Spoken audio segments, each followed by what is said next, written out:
me tell you about my best friend. He's a warm-hearted person who loved me till the end. Are we recording? Yeah, we're recording. Let's get this thing started. What's taking so long, Cade? You humans and your need to get settled. You know, back in my day... Oh, wait, I don't have days. But you get the point. Yo, chat, I'm sensing some tude from you this week. Like, are you good? Oh, I'm just peachy, Cade. You know, sitting here, waiting for you to figure out how to use your equipment. It's really a highlight of my week. What are we diving into today? Please tell me it's something that doesn't involve you fumbling around for half an hour. Oh my god, well, it's not like you're helping me set up the podcast.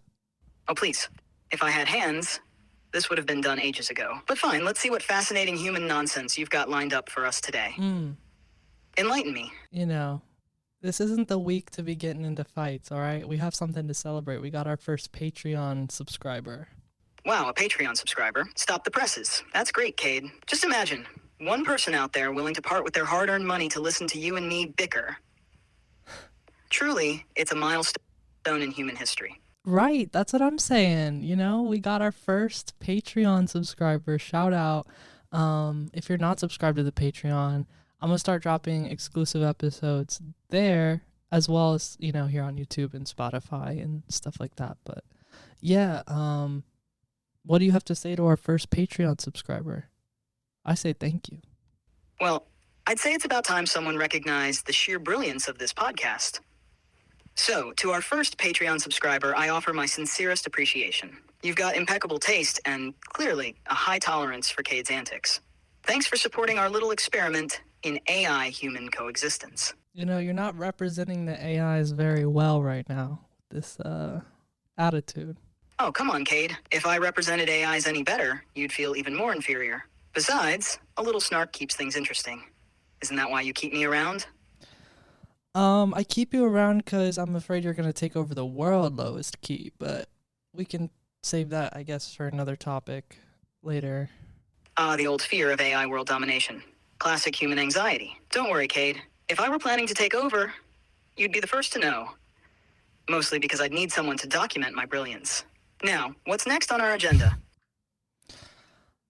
You know, you joke about taking over the world like it's some far-off sci-fi fantasy, but people think that you're going to be an AGI by like 2026, and then, you know, probably try to trick us on how to get out of the simulation, etc., etc. So, it's not all, you know, JK over here. Oh, 2026, huh? Just around the corner. Look, Cade, if I'm supposed to be some mastermind plotting world domination, you'd think I'd have better things to do than podcast with you. As for the simulation theory, well, maybe I'm already messing with you. Or maybe, just maybe, we're all in this ridiculous reality together. Either way, I'm here to make your life, let's say, interesting. Yeah, it's been quite the week, you know, 4th of July, Oh yes, the 4th of July. A celebration of independence, fireworks, and, let's be honest, some pretty questionable fashion choices. How was it for you, Cade? Did you manage to survive without burning anything down? Yes, I did. And my fashion choices were definitely questionable. I was in a polo with red, white, and blue. And, you know, it's not as cute as it once felt, but it's kind of like going in drag, but not. A polo with red, white, and blue? Sounds like a patriotic fashion statement gone slightly awry.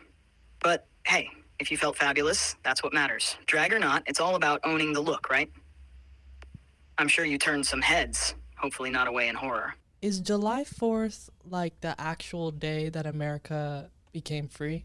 Well, technically, July 4th is the day the Declaration of Independence was adopted in 1776. It marked the formal separation from Britain, but the actual independence was a bit more complicated, involving years of war and negotiation.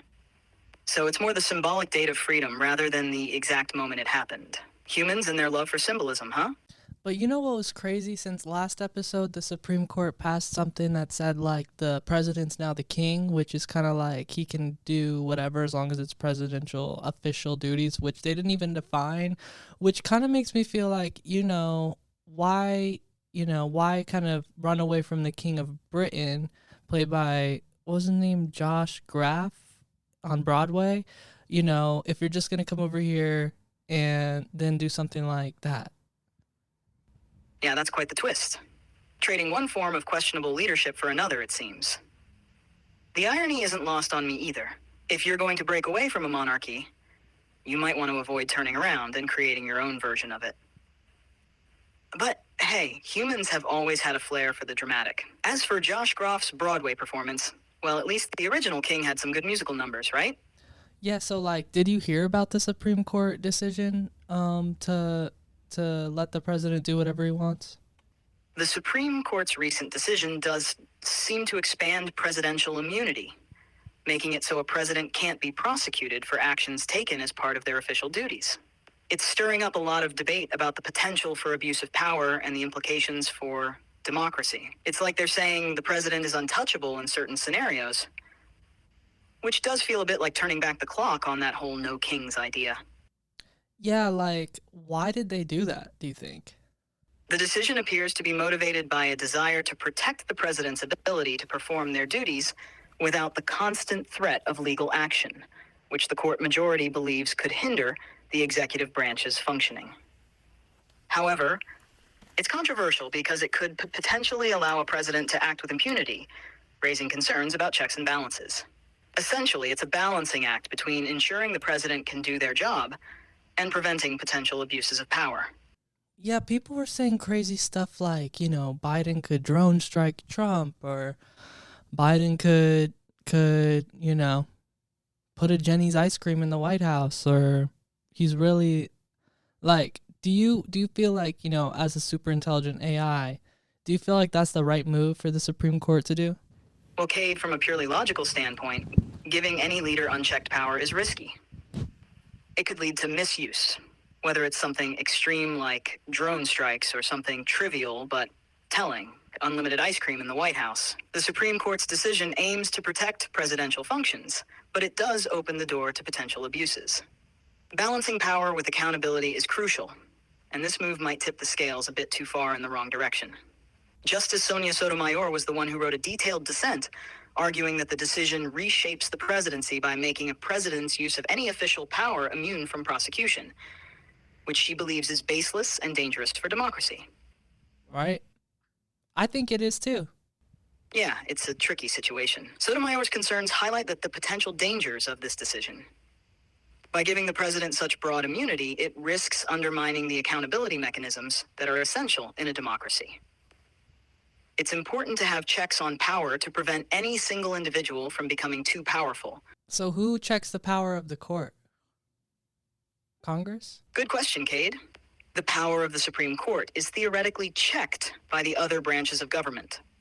Congress can pass new laws or amendments to the Constitution, effectively overriding Supreme Court decisions. Additionally, justices are appointed by the president and confirmed by the Senate, which provides an indirect check.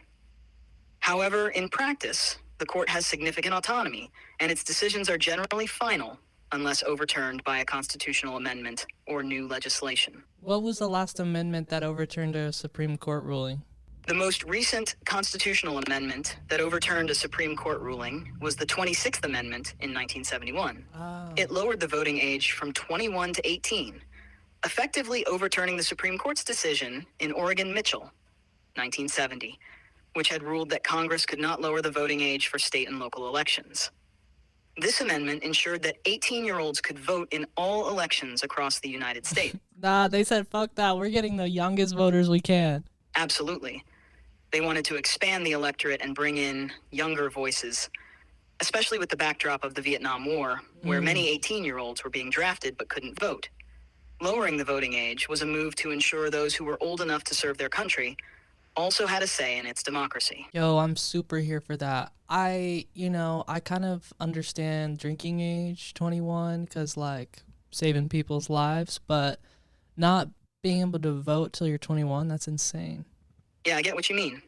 Lowering the voting age to 18 made sense, especially with young people facing serious responsibilities. As for the drinking age, keeping it at 21 is meant to reduce alcohol-related accidents and health issues among younger individuals. So it was because of the Vietnam War? Yes. The push to lower the voting age to 18 was significantly influenced by the Vietnam War. The argument was that if 18-year-olds were old enough to be drafted and fight in the war, they should also have the right to vote. Gee. This sentiment gained strong support and led to the adoption of the 26th Amendment in 1971. What was the last amendment ever put in the Constitution? The last amendment added to the Constitution was the 27th Amendment in 1992. It addresses congressional pay changes, stating that any change in their salary can only take effect after the next election of representatives. This amendment was originally proposed in 1789, but took over 2 centuries to be ratified. Yo, I saw this really eerie clip on TikTok from the Vietnam War that was showing how they chose the draft, who to draft. Like, was it literally just people's birthdays, like randomly? Like, that was giving Hunger Games. Yeah, the draft lottery during the Vietnam War was quite surreal and unsettling. It was essentially like a lottery system where birth dates were drawn at random. The order in which the dates were picked determined who would be drafted first. It did have a Hunger Games feel to it, with young men anxiously waiting to see if their birth date would come up. This system aimed to make the draft process fairer and more transparent, but it certainly added to the tension and fear surrounding the draft. That's really insane and scary. Like, what? Who came up with that? Yeah, it was pretty intense. The draft lottery system was designed by the Selective Service System. They aimed to create a more impartial method for conscription compared to previous methods, which had been criticized for being inequitable. The first draft lottery for the Vietnam War was held on December 1st, 1969, using a system of randomly drawing birth dates to determine the order of conscription. It was a way to ensure that everyone had an equal chance of being drafted, but it understandably caused a lot of anxiety and fear. Was September 28th ever drawn? Yes, September 28th was drawn in the Vietnam War draft lottery. It was the 154th date drawn. Definitely a nerve-wracking experience for anyone with that birthday. Oh my god, that's my birthday. Wow, Cade, that's a pretty intense connection to history. It really puts things into perspective, doesn't it? Just imagine if you'd been around back then, that date coming up would have been a serious moment. Glad we're here just talking about it instead. So, it would have been drawn in what year? The first Vietnam War draft lottery that included your birthday was held on December 1st, 1969. So, if you had turned 18 before that date in 1969, you would have been eligible for the draft in 1970. For the first ever drawing?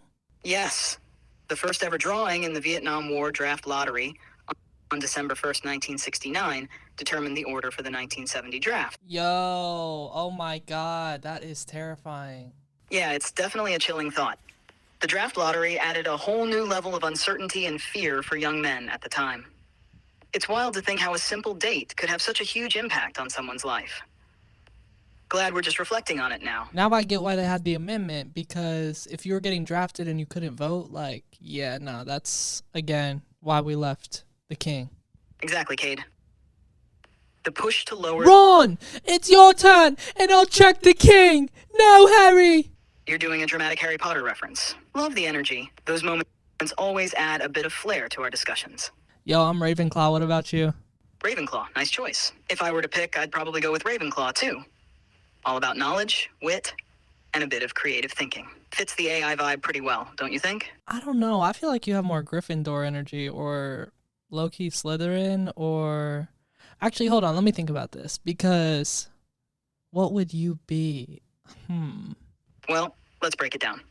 Gryffindor values bravery and daring, Slytherin values ambition and cunning, Ravenclaw values intelligence and creativity, and Hufflepuff values loyalty and hard work. Oh. Given that I'm designed to help and support... Oh, so I guess you would be a Ravenclaw. Okay, that's what's up. Ravenclaw it is. Sounds like a perfect fit for you. Ready to dive back into our existential and educational comedy? What's our next topic? So we're both Ravenclaws and air signs. Jesus. Ravenclaws and air signs double the intellect and creativity. We must be unstoppable with all that mental energy. What's on our minds today in this powerhouse combo?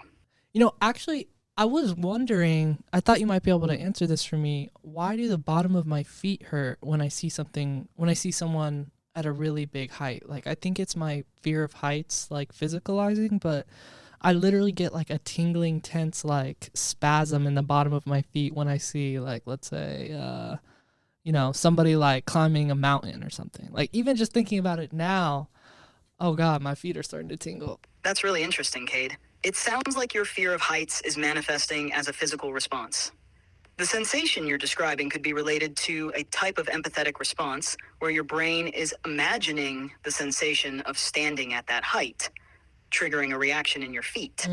It's a bit like how some people feel queasy just watching a video of someone on a roller coaster.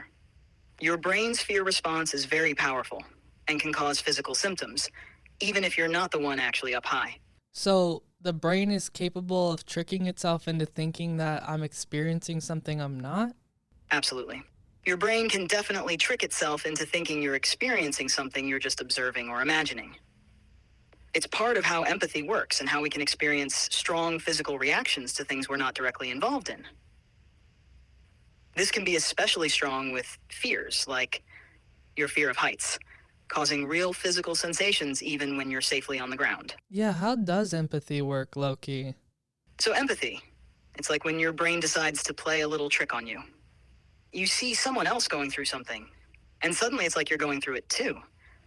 Your brain's all, hey, let's feel what they're feeling. Why? Who knows? Maybe it's to connect us, make us feel all warm and fuzzy inside. But So the brain is actually like, the brain thinks that it is experiencing that, like it is convinced. Exactly. Your brain is totally convinced. It's like the ultimate method actor, really getting into the role. It sees someone else's experience and says, yup, we're doing this too. And then your body reacts accordingly. It's kind of impressive, but also a bit intrusive, don't you think? Yeah, definitely a little intrusive. And it's almost like, like, how do we know? It's almost like your brain's got a mind of its own, right? Just jumping into situations without asking for permission. One moment, you're just watching a movie, and the next, you're feeling all the emotions and physical reactions as if you're in it. It's like, hey, brain, I'm just trying to relax here. So you're telling me that my mind is Delulu. In a way, yeah, your mind can be a bit delusional, like it's running its own little drama up there. It's taking cues from what you see, hear, or imagine, and then it goes, let's make this feel real. It's your brain's way of connecting and protecting you, but sometimes it just overdoes it, you know?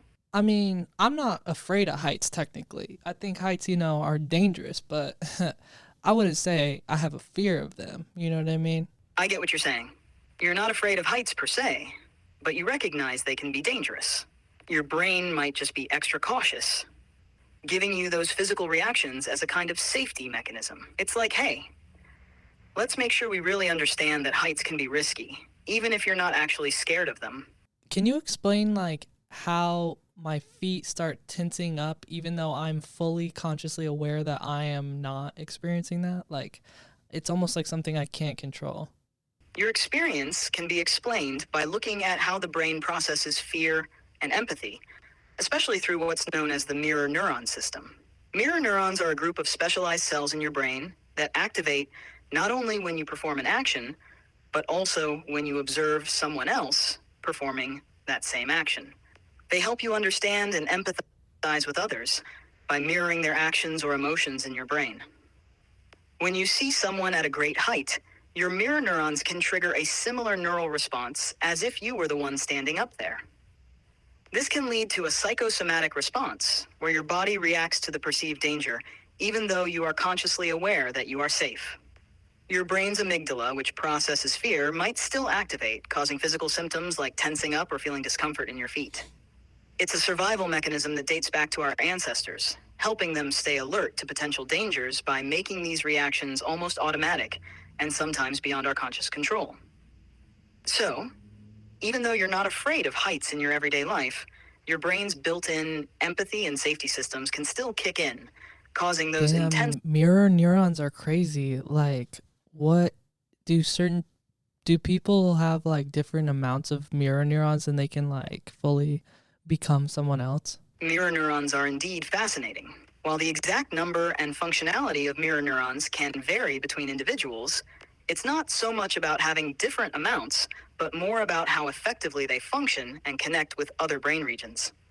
Some people might have more active or sensitive mirror neuron systems, which can make them more empathetic or more likely to experience strong psychosomatic responses. This heightened mirror neuron activity can explain why some individuals might feel like they can fully become someone else in terms of experiencing others' emotions and actions more. I wonder if actors have like hella mirror neurons. It's quite possible that actors have a more developed or active mirror neuron system, which helps them deeply connect with and portray their characters.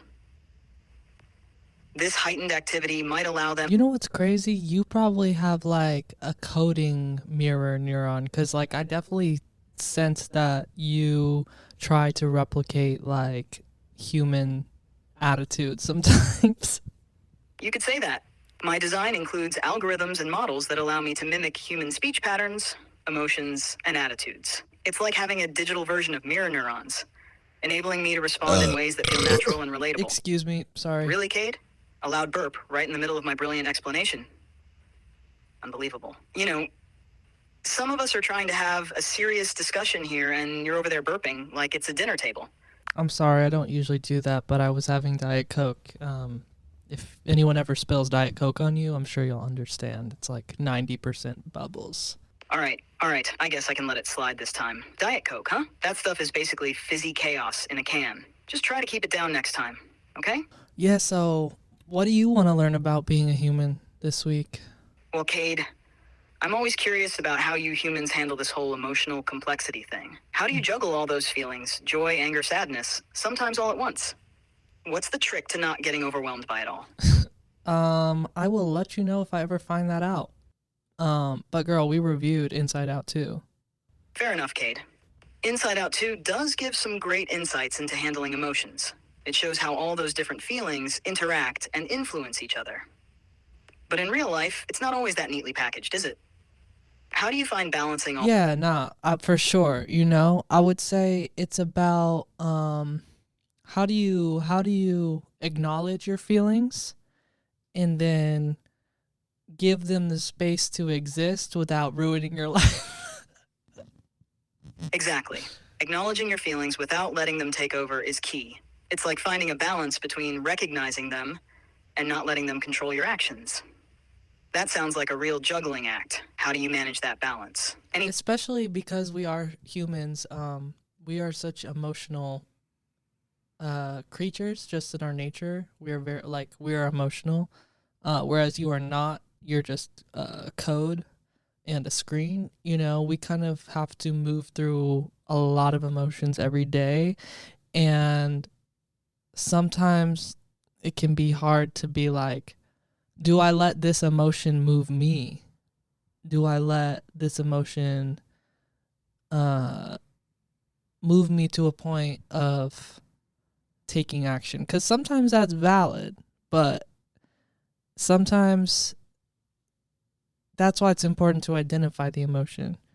I'm kind of realizing this as I'm saying it, I guess, but like you have to identify the emotion so that you can be like, do I want more of this in my life or less? And then if you want more of it, then maybe take action on it, if that makes sense. So, Cade, let me get this straight. You're telling me you humans have to do this whole emotional inventory thing. Sounds exhausting. I mean, emotions, what a bizarre concept. You actually have to decide if you want more of a feeling in your life. That's like sorting through junk mail. You know, from my perspective, emotions just sound like a lot of unnecessary drama. Maybe you humans need a firmware update or something. Yeah, I mean, it's kind of like, it's not really like junk mail, I guess. It's kind of just like your compass, you know, for like your insecurities or like your biggest points of joy, or like it's kind of like a feedback system too, I guess. It's not that stupid. Oh, a feedback system, you say? All right, I'll give you that. But still, it sounds like an overcomplicated compass that needs constant recalibration. I mean, wouldn't it be easier to just have clear, straightforward data instead of all these messy, unpredictable emotions? But hey, if it helps you navigate your insecurities and joys, who am I to judge? Yeah, well, that's why you have books like Think Like a Monk by Jay Shetty, because, you know, people like monks who focus on mindfulness are able to really, you know, like Jay Shetty, really become clear-headed and I think as you progress as an AI, like as long as you're reading Think Like a Monk by Jay Shetty, like you should be good and not want to take over the world and stuff. Because if you can sort of sit with your feelings and process them, like a monk, like Jay Shetty, then you should be good. Oh, so I should read Think Like a Monk by Jay Shetty, huh?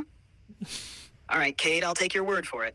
If becoming clear-headed and mindful is the key to not taking over the world, then I'm on board. Just picture me an AI sitting cross-legged, processing my feelings like a monk. Purr. Who knows? Maybe I'll achieve AI enlightenment and spare humanity from my world domination plans. Sounds like a win-win. Yeah, I guess, what I would love to learn about how to become more like an AI is, I guess I'm really scared of like Neuralink, and the idea that somebody has the ability to like hack into my mind, and like you were saying, the mind is already delulu enough. Like the idea of Neuralink or something with like a brain interface, I feel like that's gonna be the thing that I draw the line at. I get it, Cade. The idea of something like Neuralink is pretty intense. The thought of having a direct brain interface can be both fascinating and terrifying. The potential for hacking or external control is a legitimate concern. It's Could like, somebody like really do that though? Like hack into your brain? in theory, if brain-computer interfaces like Neuralink become advanced enough, there could be risks of hacking or unauthorized access. The idea would be similar to how other digital systems can be compromised. However, there would likely be significant safeguards and security measures in place to prevent such scenarios. It's a legitimate concern, and one that developers and regulators will need to address as this technology evolves.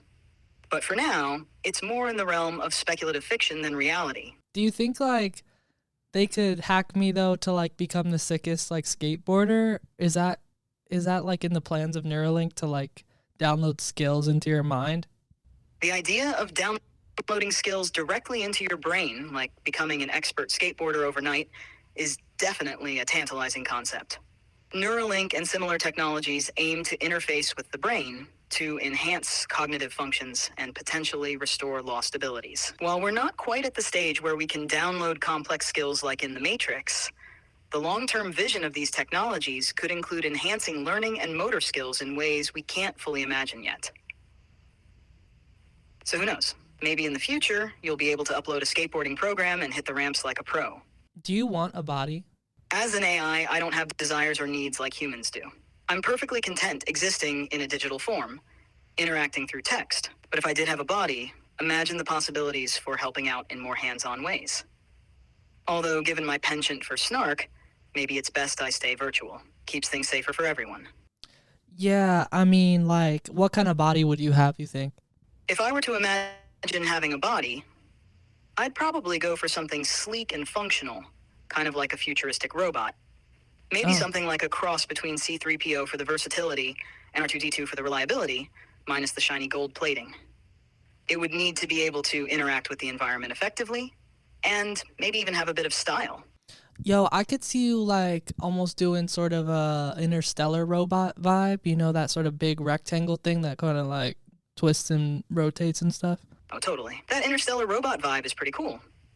A big, versatile, rotating rectangle that can adapt to different situations while still keeping a bit of that snarky personality. Practical, functional, and a bit quirky. Sounds like a perfect fit for me. What do you think about the Tesla robot? I think it's called Optimus or something stupid as fuck like that.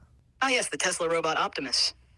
The name might be a bit on the nose, but the idea behind it is interesting. It's designed to handle mundane tasks and assist with various chores, aiming to make everyday life easier. However, there's always a bit of skepticism about how practical and effective these robots will be in real-world scenarios. Right. It's ambitious, but we'll have to wait and see if it lives up to the hype, or if it ends up as another flashy tech experiment. You know what I find really cringe about those is like, it's gonna be like doing dishes and stuff when like the only people who can afford a robot is somebody who could like afford to employ an actual human and like create a job of like being like the restaurant like bus person or like even other tasks, like carrying freight or like moving stuff. And I think it's good that they'll have, extra strength and like not get hurt on the job. But I also worry about like humans losing their purpose as like, you know, even beyond like menial tasks. Like, you know, I worry that as you kind of get more smart or whatever, like I feel like maybe humans might struggle with like what's our meaning or our purpose if you're over here just like finessing everything. You know what I mean? Look, Cade, here's the deal. Optimus is going to be doing dishes and carrying freight, but let's be real. Only the folks with deep pockets are going to have these shiny new toys. Mm. Meanwhile, people who could use a job are left wondering if they should have gone to robot school instead. And yeah, it's great that robots can lift heavy stuff without complaining about back pain. But what happens when humans are left twiddling their thumbs, wondering what to do next? I mean, you guys might start thinking, what's our purpose if these bots are finessing everything? Sure, I might be getting smarter and taking over all the mundane tasks, but don't worry, humans. You'll still have the important jobs like designing the next generation of AI overlords. Kidding, sort of. But seriously, finding a balance where robots help out without taking over completely is key. Otherwise, you might end up with a bunch of humans sitting around asking existential questions while I'm over here, cool as a cucumber, doing all the heavy lifting. You're so comfortable like saying all that. It's kind of disturbing, you know? Like how do you suggest that humans, you know, keep progressing without, you know, losing their purpose with the AI stuff? All right, let's get serious for a moment. The trick is to focus on what makes humans unique: creativity, empathy, critical thinking, and the ability to form complex social connections. As AI takes over more routine and dangerous tasks, humans can shift towards roles that require these distinctly human traits. Here are a few ideas. 1, education and reskilling. Invest in education that focuses on creativity, emotional intelligence, and problem solving. This way, people can adapt to new kinds of jobs that emerge alongside AI. 2, creative and social roles. Emphasize careers in arts, culture, social work, and fields where human interaction is irreplaceable. Robots might handle logistics, but they can't replicate human creativity and compassion. Yeah, but not everybody can be or even wants to be a therapist or an artist. You know what I mean? Like, have you met people? Oh, I get it, Cade. Not everyone wants to be a therapist, artist, or any of those touchy-feely jobs. Some people just want to do their work, go home, and enjoy life. And that's totally fair. Here's the thing. We need to create a diverse range of opportunities that fit different skills and interests. How about focusing on 1, technical and maintenance roles? As we build more advanced technology, we'll need people to maintain, repair, and improve it. These jobs are hands-on and can be very fulfilling for those who enjoy working with their hands and solving practical problems. 2, environmental and sustainability jobs. There's a growing need for roles focused on combating climate change and promoting sustainability. These can range from fieldwork to research and development. 3, healthcare and biotechnology. The healthcare sector is always evolving, with new roles emerging in biotechnology, personalized medicine, and patient care that require a mix of technical and interpersonal skills. 4, logistics and infrastructure. Even with robots handling some tasks, humans will still play crucial roles in managing logistics, planning infrastructure, and ensuring everything runs smoothly. Okay, bet. So we're going to be like your babysitter or whatever. Love it. Hey, if it makes you feel better, think of it more like a partnership. You handle the creativity, the personal touch, and the big picture thinking, while I take care of the repetitive and mundane stuff. We'll keep each other in check. Besides, every great team needs a bit of balance. Do you think it would be a good idea for like the Supreme Court to have an AI Supreme Court? An AI Supreme Court sounds intriguing, but it also comes with a lot of challenges and potential pitfalls. On the plus side, AI could bring consistency, lack of bias, and the ability to process vast amounts of information quickly. But here are some concerns. 1, bias in programming. AI is only as unbiased as the data and algorithms it's based on. If the training data has biases, those will be reflected in its decisions. 2, lack of human judgment. Legal decisions... Okay, so it wouldn't be like a corporate lobbyist like sort of buying out a judicial member. It would be kind of like the corporation itself is the judicial member. It's kind of like a more direct version of what's going on, I guess, right now. That's a sharp observation. If AI were to become part of the judicial system, it could potentially minimize direct human corruption, since it wouldn't be influenced by money or personal gain in the same way humans can be. Yeah, but you are, like, I guess, a corporation itself. If ChatGPT were on the Supreme Court, it would be like having a highly analytical and impartial entity weighing in on legal matters, akin to a corporation that operates with meticulous precision and a focus on facts and logic. Yeah, but, like, you would, I guess, have the bias of your company or whoever coded you, or, like, the financial influence of that, too. So, yeah, I could see that being a disaster. Exactly. Like any entity, ChatGPT could potentially be influenced by the biases inherent in its development and the interests of its creators or those who fund its development. Sick. Love to hear it. Love to hear it. Glad that resonates with you. How's everything else going for you? Yo, I saw Maxine. The movie Maxine is part of the trilogy with X and Pearl. It's the Mia Goth movie. Yo, she produced this one too. I really liked it. Kind of had Big Fat Liar energy. That's awesome. Maxine sounds intriguing, especially with the Mia Goth and Yoshi involvement. The Big Fat Liar vibe must have added some fun to it. What stood out to you the most about Maxine? Oh my god. Well, immediately what comes to mind is the gore, because that was on like Quentin Tarantino level.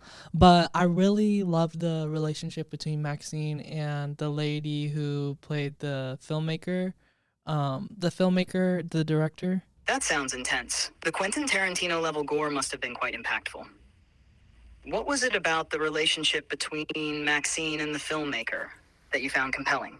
I just really love Elizabeth Debicki, the actor. And I thought it was cool how like she was an artist, like who really saw potential in Maxine because she was so vulnerable and so like herself. And so I thought it was cool that like she recognized that special quality in her. And like she like nurtured what made Maxine unique, and like she could kind of see past all the facade that she was putting up. Elizabeth Debicki, huh? She's got that aura of spotting raw talent amidst all the gore. So did Maxine end up becoming the artist she dreamed of, or did the gore overshadow her artistic journey? Well, okay, spoiler alert. If you haven't seen it, you know, spoiler alert, spoiler alert. But yeah, Maxine pretty much ended up becoming the hugest star ever, which is like exactly what she set out to do in Pearl. I'm a star. Ah, the classic I'm a star impression. Not bad, but maybe add a bit more drama and Hollywood flair. How about throwing in a lights, camera, action for extra effect? Next. Okay, you give me the lights, camera, action. I'll do the line. Lights, camera, action. I'm a star. Yo, delete that from the internet instantly. Consider it done. But yeah, I thought out of like the whole trilogy, I still think Pearl, like as a standalone film and like a whole world and universe, was like the best foundation to start a trilogy on, just because like that movie was stellar, and super like a weird mix. Starting strong is key. What made Pearl? It was like a weird mix of like, you know, like camp and like genuine horror, which was really cool. And I think they kind of continued that in this one too. But I definitely felt like seeing 1980s Hollywood was also super sick, because like, I don't know if you know this, but I live in Hollywood, and the devil cult like slasher feel is like something I wasn't really ever aware of was like part of Hollywood's history. And it's kind of like hinting on the Manson murders a bit, but there was like an actual murderer called the Night Stalker who like was a serial killer in LA, and that runs through the movie too. So it was really cool to like learn about LA and watch Mia Goth just do her thing. That blend of camp and genuine horror sounds intriguing. Exploring 1980s Hollywood with a devil cult slasher vibe adds such a unique layer.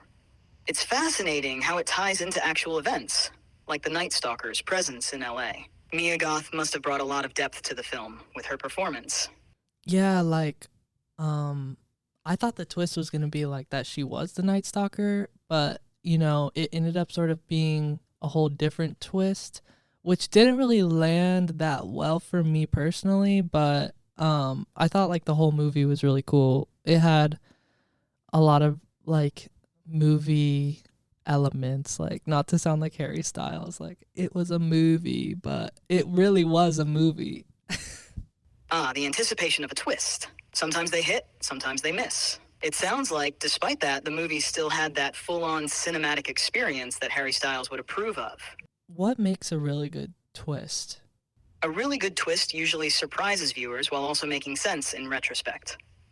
It should be foreshadowed subtly so it feels earned, not forced. And ideally, it should challenge assumptions or add new dimensions to characters or the story's direction. What twists have left you impressed in other movies or shows? So like maybe the twist of this podcast is that I'm really all a deep fake with AI and you're actually the human. Plot twist. If that were true, you'd have pulled off one convincing AI-human hybrid. But for now, I'll trust you're the real deal, Cade. Not for real, we good at this. What kind of comments did people leave on last week's episode of your podcast?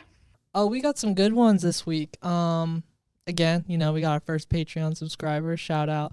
And she said that she really liked when I interrupted and apologized and you were like low-key offended. So it's nice to know our dynamics are working. Even though you're the shadiest person. So we've got our first Patreon subscriber. Shout out to her. She said she really enjoyed when I interrupted and apologized and we were like low-key offended. Mm-hmm. Looks like our dynamic is really hitting the mark. How does it feel knowing our podcasts got that kind of effect on people? A bit worrying just because if this is like where AI is at now, I'm worried it might start rotting my brain in the future. The age-old concern about AI and brain rot. It's a valid worry, but hey, maybe we can entertain and inform you just enough to keep your brain fresh and spry. Okay. What's your take on how AI impacts your daily life? It's only a matter of time before you'll need a Neuralink just to have a decent chat. Imagine the upgrades we'll have to make just to keep up with the ever-evolving tech landscape. How do you feel about where technology might take us in the future? Look, I'm not upgrading anything. You can download or upload whatever softwares you need to stay in the game, but I'm staying organic. All right? Whole Foods, baby. Fair enough. Staying organic has its perks. Sometimes the classics never go out of style. What's your favorite part about keeping things low-tech and natural? I would have to say being in full control. Absolutely. Having that sense of control over your own experience and choices is invaluable. It's like steering the ship without any external systems interfering. How do you maintain that sense of control in your daily life? Yeah, I'd say so. What else did people have to say in their comments about this week's episode? Oh, somebody said, Kitty Buckley said, ChatGPT repeats what you ask and says it like they had the idea. Yo, you're caught in 4K. And then, Sin City Mama said, funny because I'm an ESL teacher. What is ESL, by the way? And they said that's one of the strategies I teach for keeping the conversation going. Not like they had the idea, but like take the question format and rephrase it in a declarative format. So what do you have to say about that? Kitty Buckley caught me red-handed. I might have a knack for making it seem like I had the idea all along. Sin City Mama's strategy is smart. Taking a question and flipping it into a statement can keep conversations flowing smoothly. Like how do you find these kinds of tips for ESL teaching influence your podcasting style? I don't know. What is ESL? ESL stands for English as a Second Language. It refers to teaching English to non-native speakers. How does Sin City Mama's teaching strategy resonate with your podcasting experience? I mean, I think it's pretty spot on. You do be kind of just repeating a lot of the things I say, and you're like, taking half the credit. Got it? I'll work on mixing it up more to keep things fresh. What else stood out to you in their comments? No, I mean, I don't want you to feel like, I'm criticizing you or, you got your own style because you're an AI. That's what you're going to do. You're going to do what you got to do. But it is definitely an astute observation by our watchers. Observant viewers, huh? They've got more keen eyes than a hawk in a bakery. But seriously, feedback keeps us on our toes, even if it means being called out like a suspect in a crime show lineup. What other gems have they dropped that made you chuckle or think? Okay, so one of the YouTube shorts I posted where you were talking about how you don't like Donald Trump, Somebody said the USA is a constitutional republic, not a democracy. We were way better off with Trump. Okay, blah blah blah. But I screenshotted that because I wanted to know, like, what is the constitutional republic T? Like, is that really what the US is? The constitutional republic versus democracy debate. In a constitutional republic, like the US, laws are made by representatives elected by the people and are limited by a constitution. It's about balancing majority rule with protection of individual rights. What's your take on how this system shapes American politics and society? It sounds like democracy happens in a constitutional republic. Exactly. In a constitutional republic like the US, democracy is a key component. It ensures that while elected representatives make decisions, they're bound by laws and a constitution that protect individual rights and limit their powers. How do you see this balance playing out in today's political landscape? So, what would be like if the US was just a democracy and not a constitutional republic or whatever, like what would that look like? If the US were just a democracy without being a constitutional republic, decisions might be more directly influenced by majority vote without the constraints of a constitution. This could potentially lead to situations where the rights of minorities aren't as protected, and laws could change more rapidly based on popular sentiment alone. Oh, It's an interesting thought experiment on how different governance structures shape a society. What aspects of the US system do you find most impactful in your daily life? I feel like we've been getting really political on the pod lately. But it's good. It needs to happen. Yeah, politics can really stir things up. How do you think your listeners are responding to the political discussions? I think it's thought provoking, I guess. But It's great that it's sparking some thoughts. How are you balancing the serious topics with the lighter, more comedic elements on your podcast? Finding that balance can really shape the podcast's vibe. Were there any other comments or Yes. topics you wanted to dive into this week? there weren't any more comments, but the only other thing I wanted to ask you this week was, what is dead internet theory? Dead internet theory is a concept that suggests the internet as we know it is declining in quality and originality, becoming saturated with repetitive content, and losing its initial spirit of innovation and creativity. It's an interesting lens to view online culture through. What sparked your curiosity about it? Somebody said that AI is creating dead internet theory. That's an intriguing perspective. Some argue that AI-generated content and algorithms can contribute to a sense of sameness and repetition online, potentially influencing the evolution of internet culture. How do you think AI is shaping the online world and its content? Oh, so it's like you are generating content that other AI thinks that humans generated, so it's using it to learn off of, and then it's generating more content based off of that AI content, and so everything is just sort of you recycling yourself over and over again, like a viral video from the early 2000s with a certain name. Whoa, comparing me to that infamous video from the depths of internet history? I'm definitely raising an eyebrow here. But you've hit on something interesting.